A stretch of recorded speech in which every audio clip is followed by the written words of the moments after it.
논의를 마쳤습니다. 이 과정에 대해서 저희 당 입장과 또 이 중차대한 문제점에 대해서 말씀드리겠습니다. 어제 오후에 저녁입니다. 국회 문화체육위원회 문화예술보관 소위원회 개최 안내서가 각 소위원회 소속 의원실로 팩스로 통보되었습니다. 퇴근무렵에 이와 관련된 여야 간에 어떤 사전협의도 없었습니다. 논의 안건조차 미정으로 되어 있었습니다. 오늘 오후 2시에 여당 단독으로 소위가 수립되었을 때 그때 13건의 언론중재법 개정안 관련 의안들이 소개되었습니다. 행정실을 통해서 그리고 여당 간사에게 여당 소위위원장에게 이게 무슨 걸 어떻게 논의하려고 하느냐에 대해서 수차례 물었지만 전혀 답심이 없었습니다. 그리고 오늘 오후 2시에 문화예술소위원회가 여당 단독으로 열리고 비로소 깜깜이 안건과 그 목적이 드러났습니다. 지금 이 법안들은 여러 언론계, 언론단체, 그리고 법조계에서 그리고 시민사회조차 우려하는 심각한 언론의 자유를 침해하고 언론기관에게 재갈을 흘릴 수 있는 정권 말기에 심각한 언론 개혁법이라고 할 수 있는 내용들이 많습니다. 때문에 언론 유관단체와 언론 학자들, 전문가들과 계속 이 문제를 논의해왔고 지난 몇 개월 동안 보안심사소위에서 이 문제의 중대성에 대해서 여야가 함께 논의해왔습니다. 지난주에는 신중한 논의를 위해서 소위 차원의 전문가 의견 중지까지 2대2로 들었습니다. 그런데 오늘 무엇이 두려워서 무엇을 감추기 위해서 어제 저녁에 어제 퇴근 무렵에 팩스로 이 같은 사실을 통보합니까? 소위원회는 숫자가 명명되지 않기 때문에 여야 간에 충분한 협의를 거칠 수가 있고 저희 당으로서도 일하는 국회 차원에서 매달 일정 횟수의 보안심사 소위를 하자고 이야기한 적이 있습니다. 그런데 무슨 안건을 어떻게 하겠다는 것 없이 일방적으로 몰래 기습적으로 진행되었습니다. 안건조차 알려지지 않았습니다. 오늘 회의를 보니까 정부하고 지금 여당이 그동안 올라왔던 여당 단독 법안들의 대안을 마련해서 공개를 하였습니다. 이렇게 중대한 법이면 왜 야당과는 미리 협의를 하지 않습니까? 그 대안이 갑자기 오늘 2시에 만들어졌습니까? 위 불트되어 있고 하는 걸 보면 이미 지난 주말에 정부 여당 간에는 깊숙한 논의가 있었던 것으로 보입니다. 그렇다면 국회에 야당이 왜 필요합니까? 공청회는 왜 했습니까? 왜 언론기관과 언론단체들, 시민단체들, 법조인들이 우려하는 이 언론개혁법을 이런 방식으로 강행하려고 합니까? 오늘의 의사진행은 정상적인 절차도 아니었을 뿐더러 그동안 문체위에서 여야 간에 쌓아왔던 신의와 신뢰마저 무너뜨린 것이라고 생각합니다. 174석 민주당의 일방적 회의 진행과 난칙 처리가 어제 오늘 일이 아닙니다만 최소한 우리 사회의 공기, 언론의 자유, 비판의 자유, 그리고 우리 민주주의의 가장 중요한 초석인 이 언론중재법 개정안 문제조차도 이렇게 기습적으로 비밀리에 한다는 것은 도저히 상상할 수 없는 것입니다.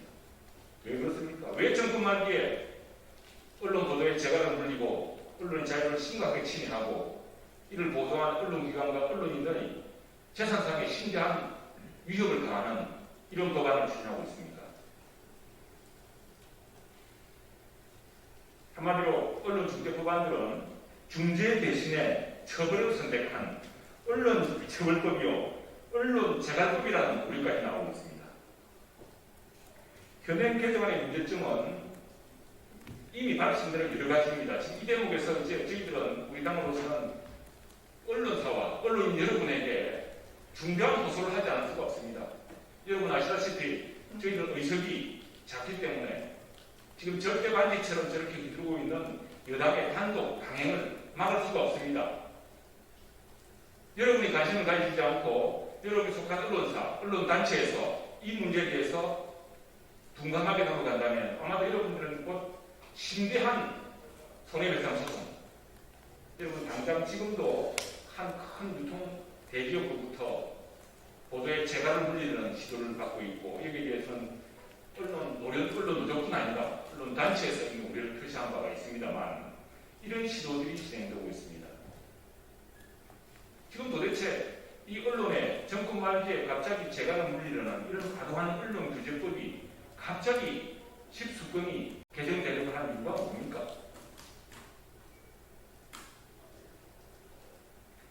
징벌적 손해배상 제도의 도입은 이미 우리 헌법에서 명예훼손에 대해서 엄히 처벌하고 있다는 점을 감안했을 때 이중처벌이라는 것이 일반론입니다. 그리고 이 손배소는 일반 시민보다는 손해배상을 할 수 있는 여유자금이 있는 손배액 시도 여러분 그냥 할 수 있는 게 아닙니다. 여기도 막대한 소송 비용이 들어갑니다. 그런 소송을 할 수 있는 권력과 재력을 가진 자들이 언론기관들의 취재와 신청보도, 구속보도를 봉쇄하기 위해서 남용될 수 있다는 것이 일반적인 우려입니다. 그런 우려를 우리는 이미 헐리우드 영화에서도 많이 봐왔고 실제로도 일어나고 있는 일입니다. 어떤 사람이 LA에서 1억 달러 손해배상 소송을 낸다고 하는데 1억 달러 손해배상 소송을 내려고 하면 소송 비용이 얼마나 되는지 상상할 수 있습니까, 여러분? 민사소송이라는 것은 소송을 낼 수 있는 사람의 재력도 비례합니다. 그리고 지금 상당 부분도 언론의 손배소에서 여러분 경험했듯이, 그리고 이 새로운 개정안을 내는 사람들이 의원들이 주장한 바에 따르면 법원이 너무 손해배상 산정이 작다라고 이야기하는데 그게 다 이유가 있습니다.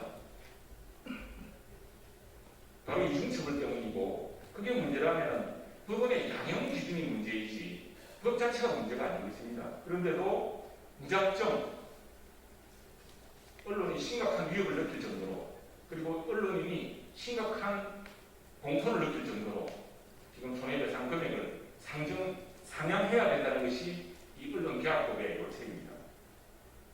한마디로 형사적으로 처벌할 뿐 아니라 민사상, 재산상 막대한 공포감을 심어주어서 권력과 재력의 전략적 봉쇄소송 전략이 가능함을 만든 계약중의 계약법입니다. 이 부분에 대해서 언론사 그리고 언론 여러분들이 심각하게 생각해 줘야 됩니다. 그리고 언론중재위원회 추천권자를 시민단체 등으로 확대하는 것은 형평성과 공정에서 대한 비판 제기를 불러일으키며 합니다.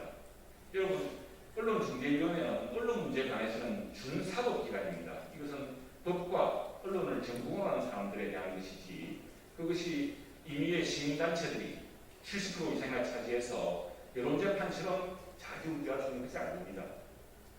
그리고 또한 언론중재의 기능은 이것은 독자적인 기능을 이루어져야지, 정부가 강제력을 동원한다거나 정부가 이 중재에 개입한다는 것도 정부의 직접적인 언론 규제에 언론 검열로 나아가는 길을 열어주는 것입니다.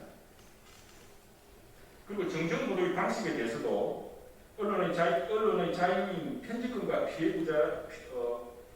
자유인 편집권, 그리고 피해구제라는 인격권 사이에 비례 원칙에 부합하지 않습니다. 오늘 저희들도 충분히 검토하지 못했습니다만 민주당과 정부가 급작스럽게 대안으로 내놓은 이 대안에 보면은 이런 대목이 있습니다. 정정보도에 관해서 보자면, 정정보도는 뉴스 시작에 머리면에 보도하도록 하는 이런 내용이 있습니다. 개정 법안에 보면은, 민주당 대안에 보면은 방송 및 인터넷 멀티미디어 방송과 함께 이 정정보도를 통상적인 속도로 읽을 수 있게 한다. 신문의 첫 지면에 게재한다. 잡지도 정기방문행문의 본문이 시작되는 첫 지면에 게재한다. 뉴스통신 인터넷 신문의 경우에도 해당 뉴스통신 인터넷 신문의 홈페이지 초기 화면에 게재하도록 되어 있습니다. 여러분, 거의 보도라든가 또는 사실 오인이라든가 이런 문제에 대해서 그것도 비례의 원칙이 있는 것입니다. 육하 원칙에 따라서 어떤 부분이 잘못되었길래 어떻게 정정 보도를 할 것인가는 언론 중재를 통해서 그동안에도 합당하게 이루어져 왔고 또 당연히 그렇게 이루어질 수 있는 것입니다. 그런데 이제 모든 것을 첫도이 뉴스에 일면에 보도하라고 하고 있습니다. 이건 정정 보도를 핑계로, 정정 보도를 핑계로 사실상 언론의 자유, 언론의 편집 자유권을 침해하는 아주 중대한 사상입니다.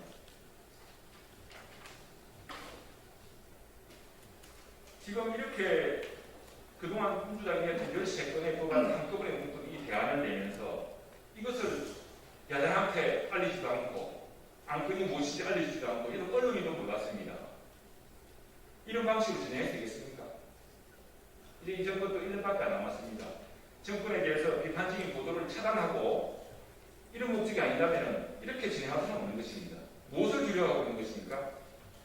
이제 우리 야당도 다음 주에 있을 이 법안 심사 소위에 최선을 다해서 우리 언론의 자유를 지키기 위해서 노력할 것입니다. 그러나 아시다시피 지금 이렇게 일방적으로 기습적으로 법안을 상정하고 대안을 내놓고 정부와 여당이 짬짬이를 하고 있는 상황입니다. 야당의 힘만으로 부족합니다. 이제 언론인들께서 좀 더 이게 자신의 문제입니다. 언론 자유의 문제이고 언론 사회 문제이고 언론인 개개인의 문제입니다. 이 문제에 대해서 저희 당과 함께 머리를 맞대주시고 합리적 대안도 함께 논의해 주시기 바랍니다. 정말 긴급하고 다급한 심정으로 구상합니다. 오늘 민주당 스스로도 이 문제를 단독 상정 처리했을 경우에 북풍을 아마 진작에 있기 때문에 한 주 늦추었지만 다음 주 역시도 이 법안을 단독 강행 처리할 것으로 저희는 노력하고 있습니다. 이것을 막는 힘은 바로 여론입니다. 언론인들입니다. 언론기관입니다. 언론단체입니다. 가뜩이나 지금 우리나라의 언론 규제는 국제적인 기준보다 훨씬 높다고 합니다. 그런 마당에 언론의 재갈을 늘리고 언론 보도를 통제하고 언론 주제까지도 정부가 장악하게 하려는 또는 이런 시민단체들이 장악하게 하려는 이런 시도에 대해서 그리고 언론의 정정 보도의 지면과 방식에 대해서까지 일일이 간섭하는 이런 과도한 규제에 대해서 언론 여러분과 언론 단체, 언론 기관들에서 함께 고민해 주시고 제도가 상의해 주시기 바랍니다. 정말 부탁드립니다. 다음 주까지 저희들 최선을 다하겠습니다만 여러분들도 좋은 의견, 이 문제에서 함께 논의해 주시기 바랍니다.